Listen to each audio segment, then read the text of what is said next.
Postal ballot নিয়ে কোনো ধরনের ছাড় কাউকে দেওয়া হবে না। সোশ্যাল মিডিয়ার মাধ্যমে ভিডিও ক্লিপ সামনে এসছে, যেগুলো নির্বাচন কমিশন অত্যন্ত সিরিয়াসলি দেখেছে। আপনারা হয়তো দেখেছেন কোনো রাজনৈতিক দলও ইতিমধ্যে এটার ব্যাপারে কিছু প্রতিক্রিয়া দিয়েছেন। আমরা এই ব্যাপারটার স্বরূপ জানার জন্য সকল এমবেসির সাথে আজকে কথা বলেছি। বাংলাদেশের একমাত্র স্মার্ট সিটি বসুন্ধরা এখন আরো নিরাপদ, আধুনিকতায় আরো এক ধাপ এগিয়ে। এরকম আমরা 3টা জায়গার ভিডিও ক্লিপের এভিডেন্স পেয়েছি, কিন্তু এই এভিডেন্সে কোথাও কোনো ব্যত্যয় হয়েছে মর্মে এখন পর্যন্ত কোনো প্রমাণ পাওয়া যায় নাই। তো ডেস্টিনেশনগুলো একটা ছিল বাহরাইনে গত 11 তারিখে এরকম একটা ভিডিও, যেখানে এই যে গ্রুপ ডিস্ট্রিবিউশনের ক্ষেত্রে এটা পাওয়া গিয়েছিল। এখানে যেটা হয়েছিল, পোস্টম্যান ওই এলাকায় বসবাসরত সকল বাংলাদেশির যে সীমিত পরিসরে, এই সংখ্যাটা হতে পারে 160, হতে পারে 233, কারণ 2 অ্যাকাউন্ট থেকে 2টো নাম্বার পাওয়া গেছে। আমি কিছুক্ষণ আগে আমাদের মাননীয় রাষ্ট্রদূত মহোদয়ের সাথে কথা বলেছি, ওনারা এই নিয়ে একটা রিপোর্টও চেয়েছেন। ওনারা বাহরাইন পোস্টকে একটা নোট ভার্বালও দিয়েছেন। সেই নোট ভার্বালে ওনারা উত্তর চেয়েছেন যে এটা কেন হলো। তবে পরবর্তীতে তার ম্যাক্সিমাম ব্যালটই আবার এমবেসিতে ফেরত এনে বাহরাইন পোস্টকে দিয়ে দেওয়া হয়েছে এবং বলা হয়েছে ইন্ডিভিজুয়াল ভোটারের কাছে পৌঁছাতে। আচ্ছা, এখন বাহরাইন পোস্ট যেটা করবে, তাদের একটা পদ্ধতি আছে, সেটাকে তারা বলে সিপিআর, যেটা আমাদের ন্যাশনাল আইডি কার্ড ইকুইভ্যালেন্ট। সেই সিপিআর না দেখানো পর্যন্ত কারো কাছে কোনো ব্যালট দিবে না। তাতে প্রয়োজনে সেই ব্যালট যদি বাংলাদেশে আনডেলিভার্ড ফেরত আসে, কিছু করার নাই, কারণ আমরা ইলেকট্রাল ইন্টিগ্রিটিটাকে নষ্ট হতে দিতে পারি না। সৌদি আরবে আমরা কথা বলেছি, সৌদি আরবে এই ধরনের কোনো ঘটনা ঘটে নাই এখন পর্যন্ত। আমরা যে সোশ্যাল মিডিয়ায় যে ক্লিপগুলো দেখতে পাচ্ছি, 2-একটা অসমর্থিতভাবে সৌদি আরব বলা হচ্ছে, এখনও পর্যন্ত এগুলো ভেরিফাই করা যায় নাই। আমাদের মিস ইনফরমেশন সেলও এগুলো নিয়ে কাজ করছে, প্রকৃতপক্ষে সম্ভবত এগুলো ফেক। আচ্ছা, সৌদি আরবে বিতরণের পদ্ধতিটা আপনাদেরকে বলি। হয় তার ইকামা, আর তা না হলে তার 5 ডিজিট কোড ছাড়া কোনো ব্যক্তিকে এই মেইল হস্তান্তর করা হবে না। ওমানের সাথে কথা বলেছি, ওমানে একটা ভিডিও এসছে এবং এই ভিডিওটা সঠিক। ওমানে আপনার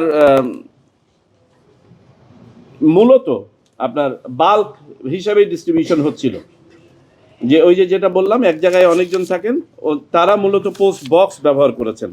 সো পোস্ট বক্স দিচ্ছিলেন। এই ঘটনার পরে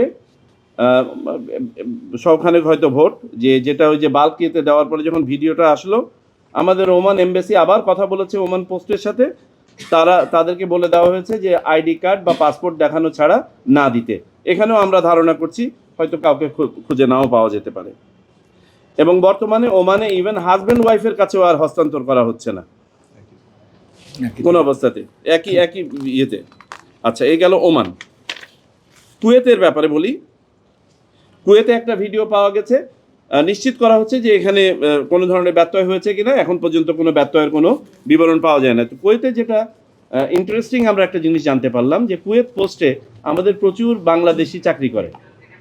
অফিসার পর্যায়ে ম্যানেজাররা হয়তো বা কুয়েতি বা অন্য, আর নিচের লেভেলে এই পোস্টম্যান বা ডাক হ্যান্ডলিংয়ের সাথে ম্যাক্সিমামই বাংলাদেশি। ওনারা এই শর্টিংয়ের সময় ভিডিও করে বিভিন্নখানে হয়তো বা দিয়েছেন উৎসাহবশত। এই ভিডিওগুলোকেও কেউ হয়তো এটা ওই এলাকার, এটা ওই এলাকার, এইভাবে ছড়ানোর চেষ্টা করছেন সোশ্যাল মিডিয়াতে। আবুধাবিতে এখন পর্যন্ত কোনো ধরনের সমস্যা হয় নাই, দুবাইতে কোনো সমস্যা হয় নাই, কাতারে কোনো সমস্যা হয় নাই, মালয়েশিয়ায় কোনো সমস্যা হয় নাই, অন্য পৃথিবীর কোনো ডেস্টিনেশনে আর কোনো সমস্যা হয় নাই। আর যেগুলো আমরা বললাম, এগুলো সমস্যার চেয়ে আমরা বলবো যে বাস্তবতা বললাম সেই ইয়েতে হয়েছে। আমরা ক্যাটাগরিক্যালি সবাইকে বলে দিয়েছি যে কোনো অবস্থাতেই যেন ইলেকট্রাল ইন্টিগ্রিটি নষ্ট না হয়। আর দ্বিতীয়ত, এটার সাথে আমাদের বাংলাদেশ হিসেবে আমাদের ভাবমূর্তি এবং আমাদের লেবার মার্কেট জড়িত। এই ধরনের কোনো ঘটনা যদি ঘটে কোথাও, তাতে করে আমরা শুধু আমাদের দেশের ভাবমূর্তি ক্ষুণ্ণ হবে না, এতে করে আমাদের লেবার মার্কেটও ক্ষুণ্ণ হবে। এমন অবস্থায় আমরা সবাইকে বলেছি, কোনো অবস্থাতেই কোনো ধরনের ছাড় দেওয়া হবে না যদি কাউকে পাওয়া যায় এটার সাথে সম্পর্কিত। সামান্যতম ব্যত্যয়, যে আপনি কোনো রাজনৈতিক দল সমর্থন করেন বিধায় আপনি 5টা ভোট সংগ্রহ করে দিবেন, আপনার এনআইডি কার্ড ব্লক করা থেকে শুরু করে আজকে সিআইডিও মিটিংয়ে ছিল, আমরা বলে দিয়েছি ক্রিমিনাল চার্জ আনা হবে তার বিরুদ্ধে, এবং প্রয়োজনে তাকে সেই দেশ থেকে বাংলাদেশে রিপ্যাট্রিয়েট করার ব্যবস্থা করা হবে। পোস্টাল ব্যালট নিয়ে কোনো ধরনের ছাড় কাউকে দেওয়া হবে না। কেউ যেন না ভাবেন যে নির্বাচন কমিশন ঘুমাচ্ছে আর আপনারা যা ইচ্ছা তাই করবেন। দুঃখিত, this is not going to happen.